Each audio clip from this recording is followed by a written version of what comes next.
aja ya. Terus siapa lagi kira-kira? Kapus, bidan desa, kades, terus siapa lagi? PKK, oke. KD, kader, Binmas. Terus siapa lagi? Babinsa. Izin? PMD. Oh, B. Perwakilan desa. Yang lain selain ini ada Kapus, bidan desa, kades, LP, PKK, KB, kader, Binmas, Babinsa, siapa? Ormas, oke. Pendidikan. Siapa lagi? Tokoh masyarakat. Tadi kau apa? Oh, pertanian. Kira-kira yang lain? Tokoh masyarakat. Tokoh masyarakat. Thomas. Ya. Tokoh masyarakat. Ada lagi kah? Pas untuk sebentar ini dulu ya, karena kita ada waktu. Posyandu hebat. Izin teman-teman, saya mau tanya lagi. Setelah kita breakdown siapa-siapa saja yang akan kita masukkan ke tim advokasi, saya ambil satu contoh. Misalnya di sini karena masyarakat kurang termotivasi datang posyandu. Saya mau tanya, kira-kira kalau kita mau capai DPRS-nya untuk kunjungan banyak ya di posyandu, ke semua yang teman-teman sudah sebutkan tadi, apakah unsur-unsur ini mendukung positif ke kita? Belum tentu. Tips untuk tim advokasi, saya tadi mancing-mancing, siapa lagi? Ingat, yang melidik juga kan kita. Teman-teman sibuk memfasilitasi, melibatkan semua yang ada, tapi sebenarnya unsurnya adalah kita ya. Terutama izin teman-teman Promgas. Ujung tombak untuk advokasi itu di teman-teman Promgas. Masukkanlah diri kita. Ini pertama tuh yang mengajak. Iya. Teman-teman lintas program yang memang kalau kita skalakan itu akan positif mendukung. Ngapain kita mau ajak orang di tim advokasi kalau dia enggak? Bukan berarti, maaf ya, bukan berarti dia tidak mendukung kegiatan kita, tetapi izin, barangkali dia memprioritaskan program yang lain. Ingat, ini penting karena di awal ada bentuk penggalangan dukungan dalam internal. Hati-hati, jangan sampai kita fokus kalau dalam segi, maaf ya, kalau di partai politik atau kita mau cari masa, kita nggak tahu nasibnya di sini ada yang jadi bupati. Walam ya, kalau semesta menjawab, jangan menggali swing voter. Swing voter itu masa mengambang. Kita nggak tahu dia ya ke kita, positif ke kita. Galang dukungan yang positif ke kita, bisa ya? Oke. Kalau sudah di list seperti ini, terus disortir. Kira-kira yang positif itu siapa? Promkas ya? Teman-teman nakes juga yang lain. Kapus? Ya, sanitari. Bidan desa? Kades? Ya. Bisa ya, bisa tidak? Tanda tanya. 50-50 kita tanya, tanda tanya. Tanda tanya, skip. Ngapain? Ini kan baru di awal. Kalau di awal dia sudah tidak mendukung, mobil yang kita mau bawa dorong, satu yang halangi di belakang, kita setengah mati dorong. Ini kades masih tanda tanya, maaf, bukan berarti tidak mendukung, tanda tanya. LP lintas program, tanda tanya juga. PKK? Bisa ya, bisa tidak, mas tanda tanya. Petugas KB? Nah, terus kader? Ya. Binmas? Ya. Babinsa? BPD? Tanda tanya lah. Ormas? Ormas tanda tanya juga? Oke. Pendidikan? Tanda tanya. Kayak gitu ya tanda tanya. Pertanian? Ini tanda tanya mau, bukan berarti tidak mendukung ya. Kita screening dulu. Pertanian, tanda tanya juga tadi. Thomas? Toko masak mendukung. Ya, oke. Dari 1, 2, 3, 4, 5, 6, 7, 8, 9, 10, 11, 12, 13, 14, 15, 15. Ternyata yang ACC, setelah kita tahu 16, maaf. 16, 1, 2, 3, 4, 5, 6, 7. Hampir setengah. Kita mau habiskan tenaga ke 7 orang ini lagi? Enggak ya. Setelah proses tim ini, poin kedua adalah izin, baru lobby. Lobby organisasi. Lobby organisasi ini menyasar yang di atas. Sifatnya, saya kasih cepat saja ya, internal. Maaf, internal ini sedikit menyerempet ke hal yang tertutup. Kita tidak buka-bukaan. Karena kalau dipertemukan antara pro dan kontra pada saat sesi terbuka, kita nggak bisa handle. Karena tadi pada saat, oke, proses action teman-teman, teknik advokasi, kalau yang mendukung, no problem, nggak masalah. Tapi kalau tidak mendukung, karena tanggapan itu, izin teman-teman, hanya ada 2 di dunia ini. Kalau bukan positif, biasanya apa? Negatif. Kita tidak bisa pungkiri ada yang positif, ada yang negatif. Nah, setelah lobby internal organisasi, izin teman-teman, di sini setelah kita di poin ketiga,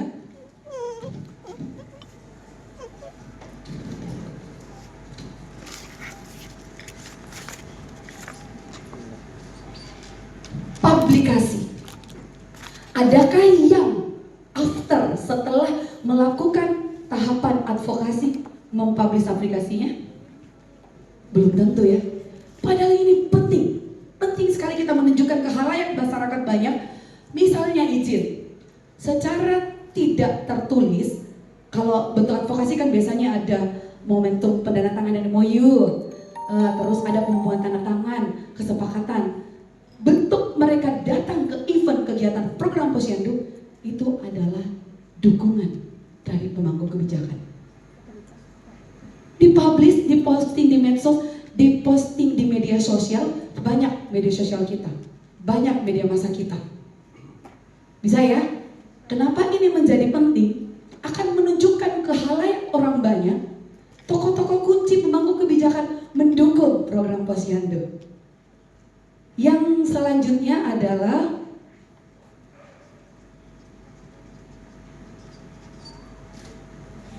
perlibatan.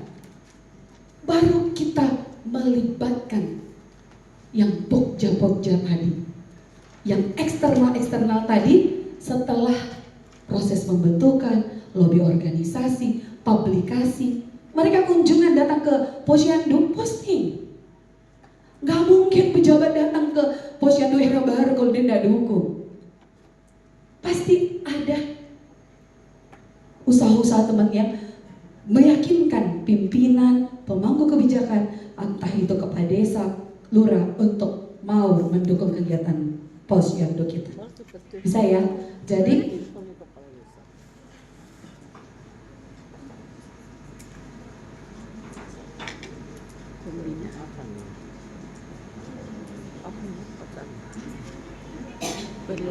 perlibatan pemangku kebijakan, teman-teman. Izin, ini nanti akan berlangsung ke semua aspek. Ingat, pemangku kebijakan, pentahelis masukkan. Jadi ada step by step. Terus izin, yang teman-teman lakukan itu keren. Saya sudah melihat di beberapa role play tadi, sudah mengaplikasikan teknik advokasi harmonis. Yang dimaksud harmonis adalah ketika melakukan upaya-upaya dalam ini kan contohnya tadi kita di salah satu kegiatan musyawarah desa. Nah, izin saya kasih contoh yang di misalnya pembangunan penguatan ekonomi di Desa Gamaran. Tips teman-teman, kalau misalnya kita mau dalam kegiatan musyawarah seperti ini, boleh. Kalau pemaparan, biasanya kan kader. Ini ada hasil kunjungan rumah ya Bapak Ibu ke program kegiatan Posyandu. setelah kita dipersilakan oleh pemangku kebijakan, misalnya Pak Desanya, kita paparkanlah tadi data itu. Tapi jangan langsung disebut bahwa ini kayaknya kemarin hasil kunjungannya DPRS-nya kurang, terus ini nih. Pertama, kalau berhadapan dengan pemangku kebijakan, pakai dulu teknik apresiasi. Terima kasih Bapak. Saya sangat mendukung untuk penguatan ekonomi di Desa Gamar. Nah, bentuk dukungan saya Pak, insya Allah siap membantu nih untuk supaya di sini ekonominya bagus, meningkat. Tapi Pak ternyata poin kedua sampaikan masalahnya. Tapi tidak secara, ini data-datanya sekian persen. Ini ada masalahnya Pak. Kalau di Desa Gamar itu ekonominya tidak begitu bagus karena selama ini cari jembatan penghubung. Selama ini ternyata ibu-ibu itu banyak menghabiskan uangnya untuk biaya berobat. Terus ditanya sama Pak, biaya berobat apa itu Ibu? Oh ini izin ini Pak Desa. Ini banyak penyakit diare. Mereka kadang harus bayar ongkos. Ya alhamdulillah ada yang di cover dengan BPJS, ada yang tidak kodong. Nah ini saya mau kemarin, saya cerita kemarin sama ibu-ibunya, banyak kasihan habis itu ongkos di jalan, biayai lagi obatnya anaknya, harus dibeli di luar, terus di luar. Kasihan kan Pak. Terus ternyata Pak, saya diskusi dengan nakesnya. Usahakan kader dulu yang memaparkan. Nah, nakes bilang kalau untuk penyakit diare itu beda, ternyata pertama itu karena tidak cuci tangan. Terus karena makanannya tidak bergizi juga, jadi imunnya pakai pendekatan kekebalan tubuh ya, pakai perumpamaan bahasa yang mudah untuk dipahami. Kekebalan tubuhnya kasihan tidak bagus, jadi gampang sakit. Terus ngomong lagi, misalnya karena ternyata tidak imunisasi balitanya tadi, mestinya ya dia imunisasi, ada tuh namanya untuk cegah diare Pak Desa. Nah sebut beda kemarin ibu bidannya rotavirus ya. Karena kenapa tidak dapat? Jarang ibu datang ke posyandu. Mohon ini kok dong, kira-kira bagaimana masukan tarahanta. Enak ngomongnya seperti itu. Karena pendekatan harmonisasi itu kita tidak berada di posisi atas. Ini datanya Pak, mau tidak mau, suka tidak suka selesaikan, saya butuh ADD. Tidak seperti itu. Nah teman-teman, insya Allah dengan pendekatan teknik ini, tolong lagi-lagi kunci di bawah. Oh betul sekali tadi itu yang kita bilang masukannya, setelah dapat masukan ya dari Pak Desa dengan misalnya lurahnya, oh Bu bikin aja pelatihan, bikin pelatihan bagaimana mengelola makanan yang baik dan sehat. Oh iya. Biasanya pemangku kebijakan hanya menawarkan satu secara umum. Kalau sudah dikasih solusi, ingat kita breakdown lagi, rincikan. Oh seperti apa itu Pak? Kalau diajar masak, maksud tak pelatihannya? Dia ngomong, oh iya seperti itu. Kira-kira berapa hari? Akhirnya kan kalau idenya dari Pak Desa, Pak Lurah, dia merasa memiliki tanggung jawab untuk melaksanakan kegiatan itu. Dirincikan lagi. Kalau dia punya ide, maaf, tidak semua, tapi di Kabupaten Gua itu keren. Di beberapa tempat kita kadang terlupa untuk melincikan. Karena izin, kalau kita merincikan, saya sekali lagi bilang, konsep alam bawah sadar, ketika kita rincikan di awal, saya mau ke Kabupaten Goa hari Kamis pakai baju batik pemprov warna merah jelma, jam sekian saya berangkat dari rumah. Itu teori orang Bugis bilang mapanguju, belum kita jalan kita sudah membayangkan afirmasi alam bawah sadar. Itu kecenderungannya akan detail dilakukan. Ada yang bilang, kok saya berdoa di depan Ka'bah lebih dikabulkan karena kondisinya spesifik. Anda menyebutkan secara terperinci. Ini. Oh silakan Pak Anto.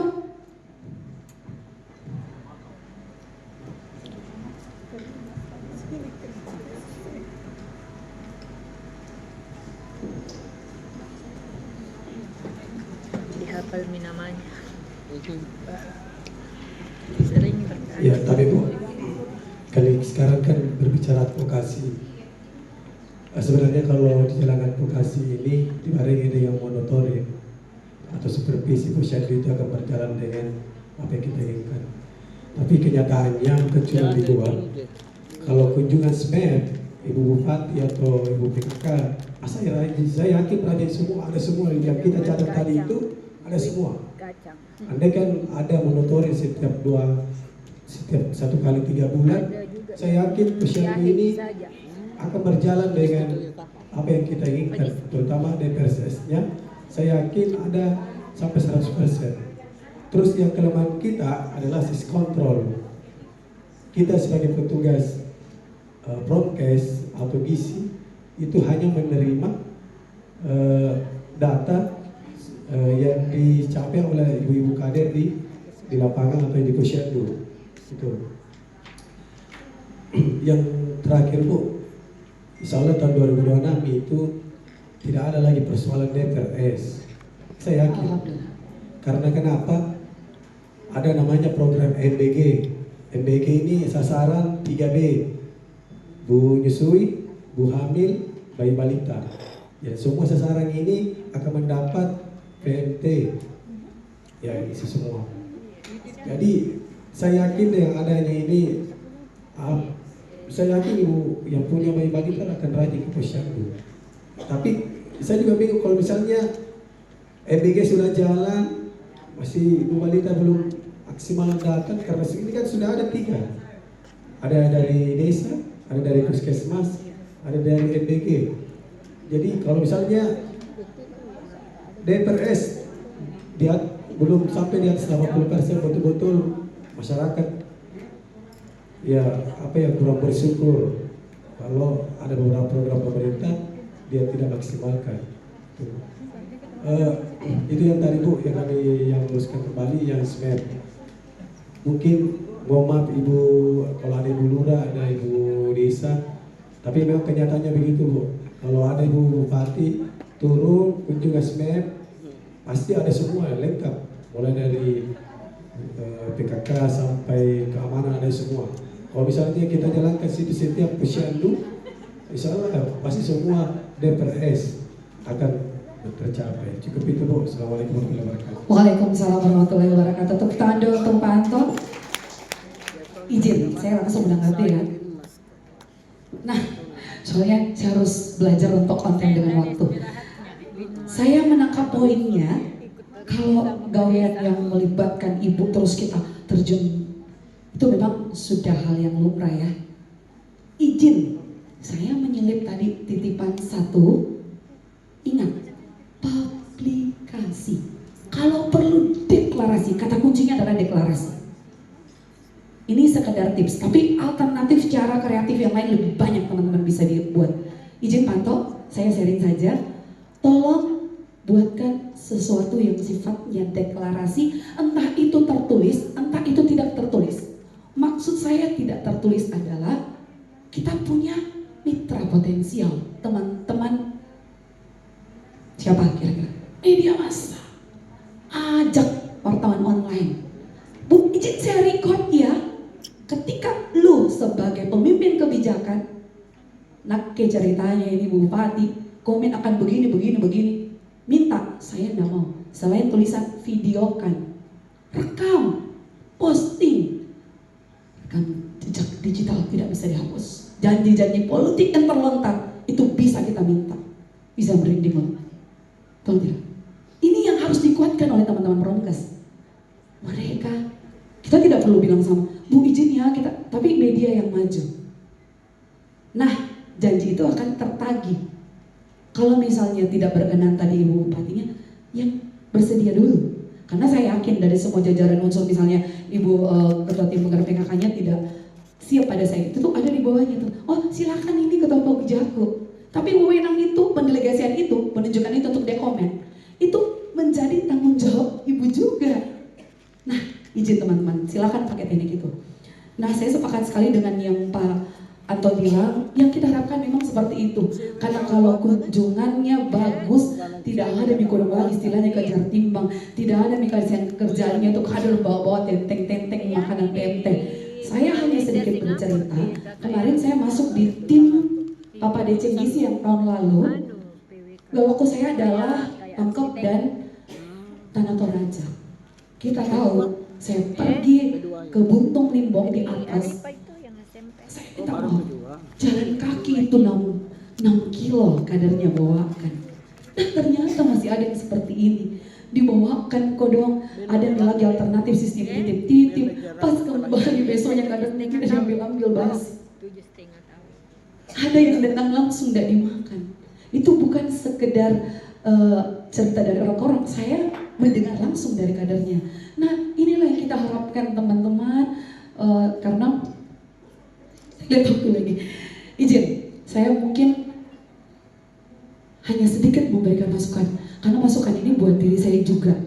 Posyandu hebat untuk menjawab dan closing pertanyaan Pak Anto tadi yang sangat bagus sekali.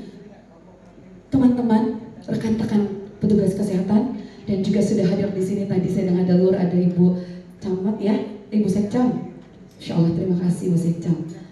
Semoga bisa menjadi alert buat saya juga sendiri.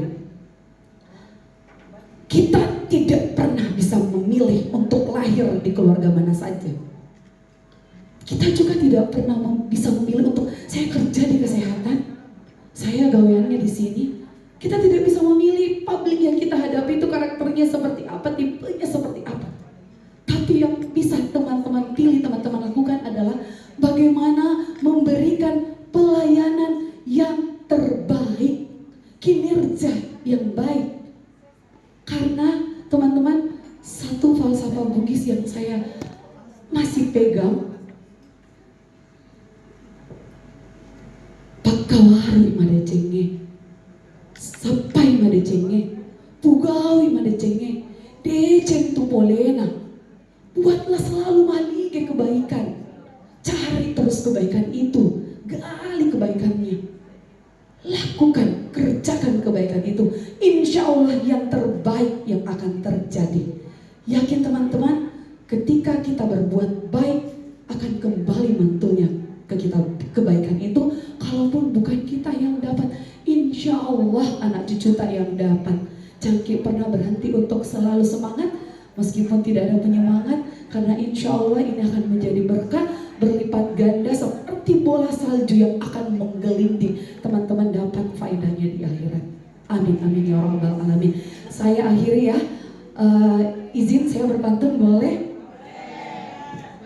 Kebala Lompoa bersama Rani, Cakep. jangan lupa membawa kayu jati. Cukup sekian materi hari ini. Semoga ilmunya berkenan di hati. Terima kasih sekali lagi, luar biasa Mama pada bilang, jazakumullah khair dan kasiran. Terima kasih banyak. Wassalamualaikum warahmatullahi wabarakatuh. Izin saya kembalikan ke moderator.